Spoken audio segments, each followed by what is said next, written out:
আপনি বলবেন যে একজন প্রাপ্তবয়স্ক নারী পুরুষ তারা উভয় যদি সম্মত হয় তাহলে তাদের শারীরিক সম্পর্ক করতে দোষ নাই, কারণ এখানে কারোর অধিকার নষ্ট হচ্ছে না।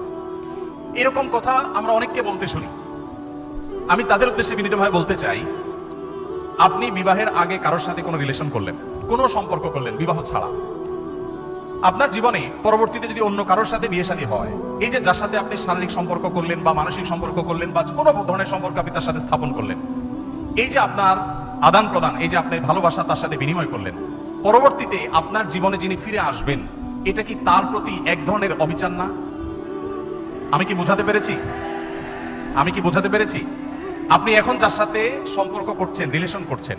আপনার জীবনে যে বৈধ জীবন সঙ্গী বা সঙ্গিনী আসবেন,